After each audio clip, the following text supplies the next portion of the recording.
ပူပူဆိုတဲ့ငှက်ကလေးတစ်ကောင်ရှိတဲ့ကွယ်သူဟာညံကောင်းပြီးတော့လင်းမြန်ဖြက်လက်တဲ့အပြာရောင်ငှက်ကလေးတစ်ကောင်ဖြစ်ပါတယ်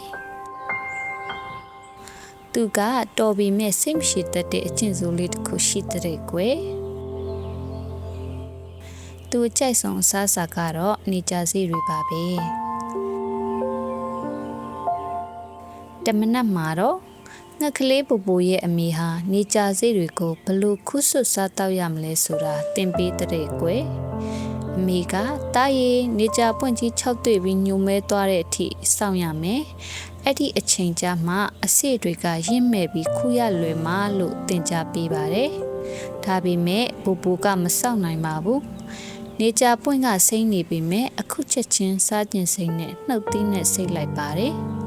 အစေတွေကပြုတ်ဖက်နေပြီးစိတ်ကက်ကက်နဲ့အရသာမရှိဖြစ်နေပါတော့တယ်အမေဟာတွေ့လားအချိန်တန်တဲ့အထိစောင့်ရမယ်လို့ပြောလိုက်ပါတယ်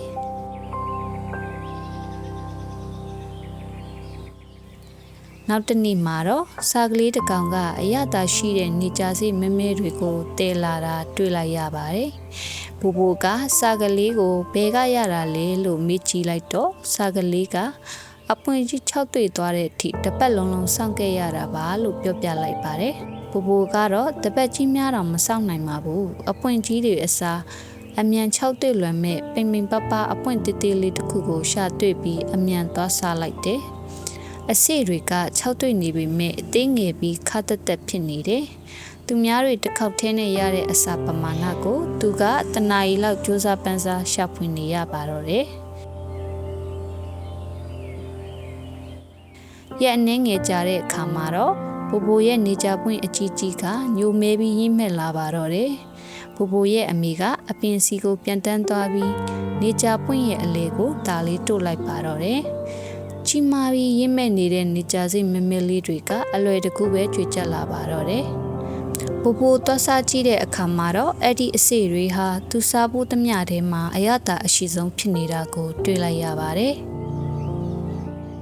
ဒီပုံမြင်လေးရဲ့သင်ခန်းစာတွေကတော့စိတ်ရှည်တိခံခြင်းကအကောင်းဆုံးဆုလက်ဖြစ်တယ်ဆိုတာပါပဲ။ကောင်းမွန်တဲ့အရာတွေရရှိဖို့ဆိုတာအချိန်ပေးရလေးရှိပါတယ်။ဖြက်လန်းဤသုံးတာအလောတကြီးလှုပ်တာတွေကမကောင်းတဲ့ရလက်ကိုပဲပေးတတ်ပြီးစိတ်ရှည်ရှည်နဲ့ဆောင်ဆိုင်ခြင်းကသာအရာရာကိုအကောင်းဆုံးအခြေအနေအထိရောက်ရှိစေနိုင်မှာပဲဖြစ်ပါတယ်။